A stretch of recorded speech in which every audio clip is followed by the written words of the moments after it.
क्या हुआ सुमित? तुम तो रोहित और आरती को समझाने गए थे। हाँ, गया तो था समझाने के लिए, लेकिन खुद समझ कर आ गया। क्यों, कुछ उल्टा सीधा कह दिया उसने? अब क्या बताऊं पायल, मेरे ख्याल से रोहित ठीक कह रहा था। ठीक ही कहा, लेकिन उसने कहा क्या? एक बात बताओ पायल, हम पति पत्नी हैं। अगर पति पत्नी के बीच में कोई तीसरा आदमी आ जाए तो हमें बुरा तो लगेगा ही। सुमित, आखिर तुम बताते क्यों नहीं कि क्या कहा रोहित ने? अरे कुछ नहीं कहा, बस सिर्फ ये कहा कि ये पति पत्नी का मामला है, आप बीच में मत बोलिए तो अच्छा हो। क्या? ये कहते हुए शर्म नहीं आई उसे? अरे तुम उसे गलत मत समझो पायल। जब आरती ने मुझसे जुबान लड़ाई तो रोहित ने उसे तमाचा मार दिया, और जब मैंने रोहित को कहा तो बस। ये तो बहुत गलत बात है। अब तक तो हम लोग ये सोचकर चुप रह रहे थे कि उन्हें बचपना है, लेकिन बात तो बढ़ती ही जा रही है। छोड़ो पायल, हम उन दोनों से कुछ कहें और उन दोनों ने गलत मतलब निकाल लिया तो देवानी भाभी को भी बुरा लगेगा। तो क्या हम लोग ये सोचकर चुप रहे? और कोई रास्ता है? देखो सुमित, अगर बात बढ़ गई तो भी देवयानी भाभी आकर हमसे पूछेंगी कि हम लोग क्या कर रहे थे। अब तुम ही बताओ कि हम क्या करें। हमें जो कुछ भी करना होगा बहुत सोच समझ कर करना होगा। एक काम करती हूँ, सुभद्रा भाभी से राय लेकर देखती हूँ। आपको कुछ पता भी है या इस घर से बिल्कुल बेखबर हैं आप? क्या हो गया, सब खैरियत तो है ना? एक मुसीबत खत्म होती है तो दूसरी शुरू हो जाती है। न जाने किसकी नजर लग गई है हमारे परिवार को। अब ये कौन सी नई मुसीबत खड़ी हो गई? ये हो रहा है इस घर में जो मैंने कभी सपने में भी नहीं सोचा था। तुम्हारी ये घूम फिर के कान पकड़ने की बहुत बुरी आदत है। सीधा सीधा बताओ, हुआ क्या? आपको पता है आजकल रोहित और आरती में झगड़े हो रहे हैं। ये कौन सी नई बात है? और एक नई बात हुई है। क्या? सुमित आरती और रोहित को समझा रहा था। हाँ। रोहित ने आरती को चांटा मार दिया तो सुमित ने रोहित को डांटा। तो रोहित ने उसे उल्टी सीधी 2 बातें सुना डाली। रोहित ने ऐसा किया? हाँ, यही तो मैं सोच रही हूँ कि वो तो ऐसा कभी नहीं था। इसका मतलब बात बहुत आगे बढ़ चुकी है, और अगर इसका हल नहीं निकाला गया तो इसका अंजाम तो बहुत बुरा हो सकता है। क्या हल निकालेंगे? हमें जितना समझाना था हम उन्हें समझा चुके, लेकिन अब कुछ भी नहीं कर सकते। हमारे समझाने से वो लोग नहीं समझने वाले। बाबूजी एक बार रोहित को समझाएंगे तो बात समझाएंगे। नहीं, बाबूजी को बीच में डालने की कोई जरूरत नहीं है। क्यों? तुम्हें पता है जब भी हमसे कोई बात नहीं संभलती है तो हम दादी माँ या बाबूजी की राय लेते हैं। रोहित इस वक्त गुस्से में है, वो बाबूजी को कुछ भी उल्टी सीधी बातें सुना सकता है। मैं जानता हूँ तब मुझे क्या करना है। क्या करेंगे आप? उल्टे हाथ का एक ऐसा तमाचा लगाऊंगा कि उसे नानी याद आ जाएगी। बेटा, तुम्हें जो कुछ भी कहना है बेझिझक कहो, इसमें इतनी सोचने की क्या बात है? बाबूजी, मेरी बात का गलत मतलब मत निकालिएगा। वैसे तो कोई भी प्रॉब्लम होती है तो हम खुद अपने तरीके से उसे सॉल्व करने की कोशिश करते हैं, लेकिन जब बात बिगड़ने लगती है तब आपके पास शिकायत लेकर आते हैं। अब किसकी शिकायत लेकर आए हो? बाबूजी, आरती और रोहित के बीच कुछ अनबन चल रही है। कैसी अनबन? आरती को शक है कि रोहित ऑफिस के बहाने कहीं और जाता है। कहीं और जाता है? इसका क्या मतलब हुआ? सीधी सी बात है, आरती को रोहित पे शक। ये तो बहुत बुरी बात है। सुमित ने समझाने की कोशिश की तो रोहित ने उसे उल्टी सीधी बात सुना दी। अब बताओ, ये कोई तरीका हो? लेकिन रोहित तो ऐसा लड़का नहीं है। तो सुमित झूठ थोड़ी बोल रहा है। अगर रोहित ने ऐसा किया है तो ये बहुत गलत बात है। रोहित को समझाना होगा। बाबूजी, समझाने से कोई फायदा नहीं। हम सब ने समझा कर देख लिया, उन पर कोई असर नहीं। दोनों अपनी मनमानी कर रहे हैं। आप उन्हें बुलाइए और डांटिए। डांटने से बच्चे समझते नहीं बल्कि जिद्दी हो जाते हैं। आपके समझाने से समझते हैं तो मुझे नहीं लगता वो समझे। तुम्हारे समझाने में और मेरे समझाने में आसमान जमीन का फर्क है। देखता हूं वो कैसे नहीं समझता।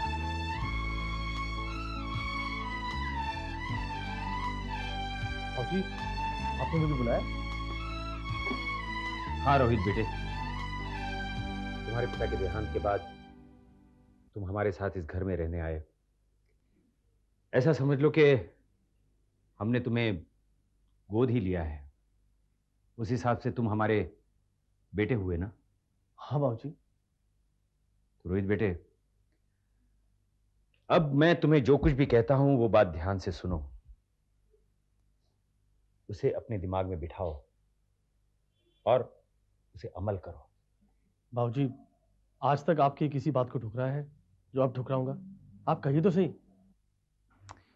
बेटा, इंसान जब तक कुंवारा होता है ना, उसके सर पे जिम्मेदारी नहीं होती। लेकिन एक बार जब वो शादी करता है वो एक जिम्मेदार इंसान बन जाता है। उसके जीने का तरीका बदल जाता है, उसकी सोच बदल जाती है, उसकी आदतें बदल जाती हैं। जी बाबूजी। अब तुम ये तो मानते हो कि तुम एक जिम्मेदार आदमी हो? जी हाँ बाबूजी, मानता हूँ। अब हर बात कहने या करने से पहले तुम्हें 10 बार सोचनी चाहिए, उसे अच्छी तरह समझने की कोशिश करनी चाहिए। बाबूजी, मुझसे कोई गलती हो गई? नहीं बेटा, अभी तक तो नहीं हुई। अगर आज मैंने तुम्हें नहीं समझाया तो हो सकता है भविष्य में तुम गलती कर बैठो। तुम मुझे ये बताओ, तुम आरती से प्यार करते हो ना? जी बाबूजी, बहुत। बेटा, प्यार करने वालों को बर्दाश्त करना सीखना चाहिए। उसे कई बार कुर्बानी भी देनी पड़ती है। तुम जिससे प्यार करते हो, उस प्यार को, उसकी खुशी को तुम्हें अपनी खुशी माननी चाहिए। मानते हो? जी हाँ बाबूजी। तो फिर तुम आरती को अच्छी तरह समझने की कोशिश क्यों नहीं करते? बाबूजी, मैं जितना उसे समझाने की कोशिश करता हूँ वो मुझे बेवकूफ़ समझती है। नहीं रोहित बेटे, तुम गलत सोचते हो। आरती ऐसी लड़की नहीं है। बाबूजी ठीक कह रहे हैं रोहित, आरती ऐसी लड़की नहीं है। लेकिन बाबूजी आप ये भी नहीं कह सकते कि इसमें गलती रोहित की है।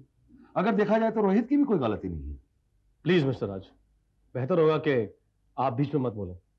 बाबूजी मुझे समझा रहे हैं। अगर आप कहते हैं तो नहीं कहूंगा, मैं तो भले के लिए कह रहा था। क्यों बाबूजी?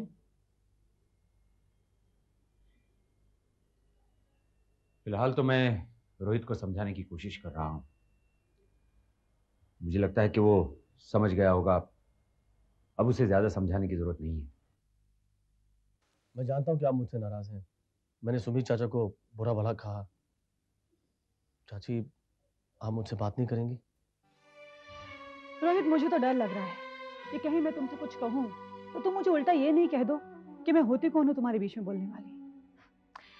तुम अब समझदार हो गए हो, ऑफिस जाने लग गए हो, शादीशुदा हो, और वैसे भी हम लोग होते कौन है तुम्हारे बीच में बोलने वाले। पायल चाची, प्लीज और कुछ मत कहिए, मुझे बहुत बुरा लगेगा। हाँ पायल, इसे और कुछ मत कहो, ये बर्दाश्त नहीं कर सकता है। अगर इसे बुरा लग गया तो ये कुछ भी कह सकता है। सुमित चाचा, मैं जानता हूँ मेरी वजह से आपको बहुत दुख पहुंचा है। मैंने जाने अनजाने में आपको बहुत बुरा बुरा कहा। प्लीज मुझे माफ कर दीजिए। अरे सॉरी तुझे नहीं पगले, मुझे कहना चाहिए। वैसे मुझे तुम दोनों पति पत्नी के बीच में कुछ नहीं कहना चाहिए था। अगर मेरा और पायल का झगड़ा होता और तुम बीच में बोलते तो शायद मुझे भी बुरा लगता। अब तो हमने ये तय कर लिया कि हम दोनों कभी किसी के बीच में कुछ नहीं कहेंगे। मैं समझ गया आप लोग ऐसा क्यों कह रहे हैं। अगर आप लोगों का ये फैसला है तो मेरा भी एक फैसला सुन लीजिए। मैं आज ही आरती को लेकर घर छोड़कर चला जाऊंगा। और हाँ, अगर आपको मेरे मरने की खबर मिल जाए ना तो आप लोग चिंता मत करना। तू इतना बड़ा हो गया कि जीने मरने की बातें कर रहा है। और क्या करूं? आप लोगों से बिछड़ने से अच्छा है कि मैं मर जाऊं। जब ऐसी बात है रोहित, तो तुमने मुझसे ये क्यों कहा कि मुझे तुम्हारे और आरती के बीच में बोलने का हक नहीं है? मेरा दिमाग खराब हो गया था, मैं पागल हो गया था। सुमित चाचा, प्लीज मुझे माफ कर दीजिए। मैं आपसे प्रॉमिस करता हूँ कि मैं आज के बाद कभी भी आरती का हाथ नहीं उठाऊंगा, उसे बुरा भला नहीं कहूंगा। मीटिंग कैंसिल कर दो? सर आप क्या कह रहे हैं? सर बहुत इंपॉर्टेंट मीटिंग है। आप मीटिंग कैंसिल कर दीजिए। मीटिंग के चक्कर में घर की सुख शांति खत्म हो रही है। आप सर कहते हैं कि बिजनेस से बढ़कर कुछ नहीं होता, और आप सर घर के लिए इतनी इंपॉर्टेंट मीटिंग कैंसिल कर रहे हैं। मैनेजर साहब, मैंने हमेशा आरती को टाइम दिया है, लेकिन मैं कभी टाइम पर पहुंच नहीं पाया।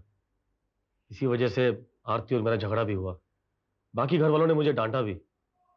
इसीलिए मैंने सोचा है कि पहले घर को टाइम दिया जाए, फिर बिजनेस को। सर घर का गुस्सा बिजनेस पर क्यों? मैनेजर साहब, मैंने आपसे कह दिया ना कि मीटिंग कैंसिल कर दीजिए, तो कर दीजिए प्लीज। यस। सुमित साहब। हाँ बोल रहा हूँ। सुमित साहब, आप ऑफिस कब आ रहे हैं? क्यों? मेरी जगह रोहित तो आ रहा है ना। नहीं सुमित साहब, मेरा कहने का मतलब ये है कि जिसका बिजनेस हो अगर वही इन्वॉल्व हो तो अच्छा होता है। क्या मतलब? नहीं, शुरू शुरू में तो रोहित साहब ने बिजनेस पर अच्छा ध्यान दिया, लेकिन मुझे लगता है कि अब रोहित साहब का ध्यान बिजनेस से हटता जा रहा है। तुमने इस बात का अंदाजा कैसे लगाया? अब देखिए कि आज एक बहुत ही इंपॉर्टेंट मीटिंग थी, पर रोहित साहब ने कह दिया कि उसे कैंसिल कर दो। किस लिए? पता नहीं, मैंने पूछा तो मुझे डांट दिया। ठीक है, होगा उसका कोई जरूरी काम। लेकिन मीटिंग से ज्यादा इंपॉर्टेंट तो काम नहीं हो सकता। ठीक है, चला गया तो जाने दो उसे, मीटिंग कल रख लेंगे। इम्पॉसिबल सुमित साहब, मीटिंग तो आज ही करनी है। राजा साहब भी नहीं है, इसीलिए तो मैंने आपको फोन किया कि अगर आपके पास टाइम हो तो मीटिंग अटेंड कर लीजिए। ये कैसे हो सकता है?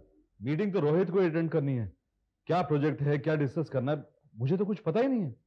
वो सब तो मैं समझा दूंगा सर।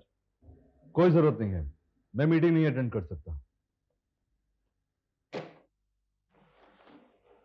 सुमित, ये मैं क्या सुन रहा हूं? रोहित ने बिजनेस मीटिंग कैंसिल कर दी, और वो भी इसलिए कि उसने आरती को घर जल्दी आने का वादा किया। ये तो बड़ी गलत बात है। क्या बताऊं भैया, आप तो जानते हैं कि रोहित और आरती के बीच में कुछ गलतफहमियां, इसलिए रोज उनका झगड़ा होता है। हम सब ने मिलकर रोहित को समझाया, इसलिए रोहित ने तय किया है कि वो आरती को ज्यादा वक्त देगा। इसका मतलब ये तो नहीं कि वो ऑफिस में ध्यान नहीं देगा, कभी भी मीटिंग कैंसिल कर देगा। अगर इससे ही चलता रहा तो इसका असर बहुत बुरा होगा। अगर हम रोहित से कुछ कहेंगे तो रोहित तो यही कहेगा कि हमने उसे बिजनेस संभालने के लिए कहा था। रोहित को बिजनेस में इन्वॉल्व करके हमने बहुत बड़ी गलती की। अब अगर उसे कहेंगे कि तुम ऑफिस मत जाओ तो घर वाले बुरा मानेंगे। अजीब आदमी है। जब फोन आया था ऑफिस से तो चले जाते, मीटिंग अटेंड कर लेते, घंटे भर की तो बात थी। भैया, मुझे मीटिंग अटेंड करने में कोई प्रॉब्लम नहीं है। अगर मैं इस प्रोजेक्ट की पहली मीटिंग में चला जाता हूं तो सारी मीटिंगें मुझे अटेंड करनी पड़ेंगी। अगर आप चाहते हैं कि मैं बिजनेस में इन्वॉल्व हो जाऊं तो ठीक है, कल से मैं ऑफिस जाना शुरू कर देता हूं। लेकिन पायल का क्या होगा? उसकी देखभाल कौन करेगा जिस तरह मैं करता हूं? इस घर में हर किसी को अपनी अपनी प्रॉब्लम है। अब कोई किससे क्या कहे। ये तुमने बहुत गलत किया सुमित। क्यों? क्या गलत किया? अरे जरूर कोई इंपॉर्टेंट मीटिंग होगी, इसलिए तो मैनेजर ने फोन किया। अरे जब मैं उस मीटिंग के बारे में कुछ जानता ही नहीं हूं तो उस मीटिंग में जाकर करूं क्या? तुम बिजनेस के बारे में सब कुछ जानते हो, तुम्हें समझने में कितना वक्त लगता? सच कहूं तो मैंने बहाना बनाया था। लेकिन किस लिए? पायल, अगर मैं इस प्रोजेक्ट की पहली मीटिंग अटेंड कर लेता तो मुझे इस प्रोजेक्ट की हर मीटिंग अटेंड करनी पड़ती। तो क्या फर्क पड़ता? अरे भाई, तुम्हें छोड़कर मुझे मीटिंग में जाना पड़ता। अब मैं मीटिंग में बैठता लेकिन मेरा दिल तुम्हारे पास रहता।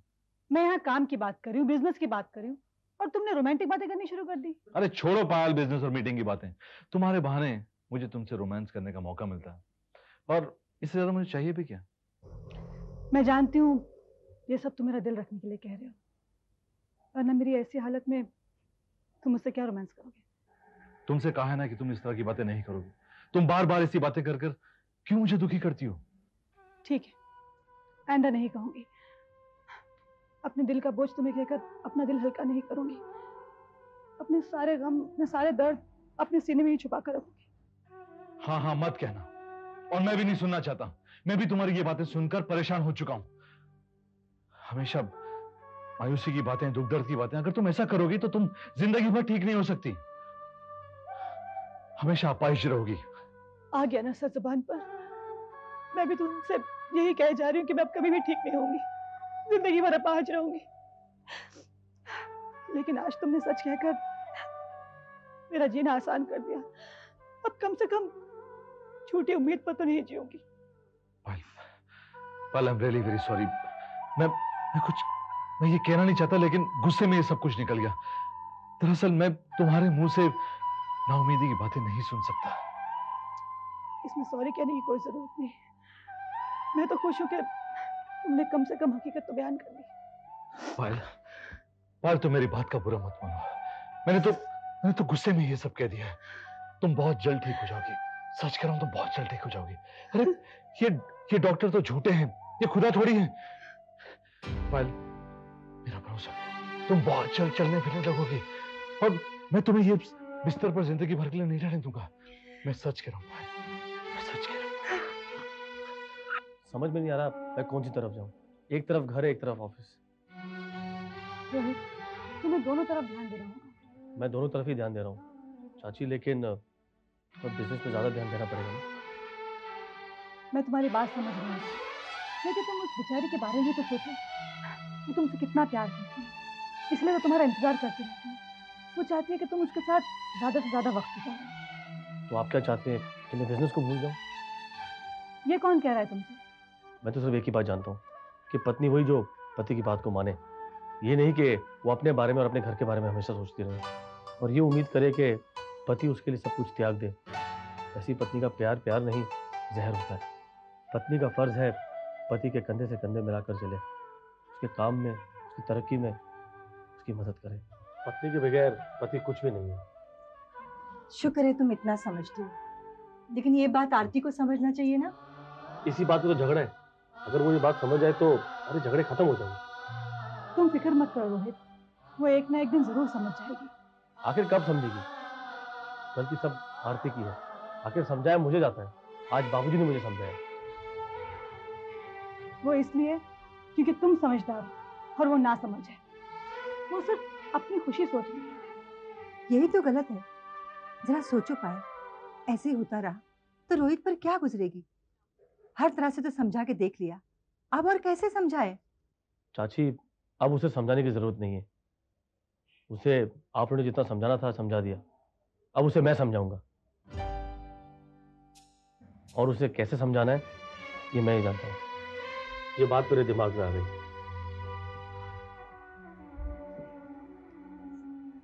पायल, ये क्या करने वाला है? पता नहीं भाभी,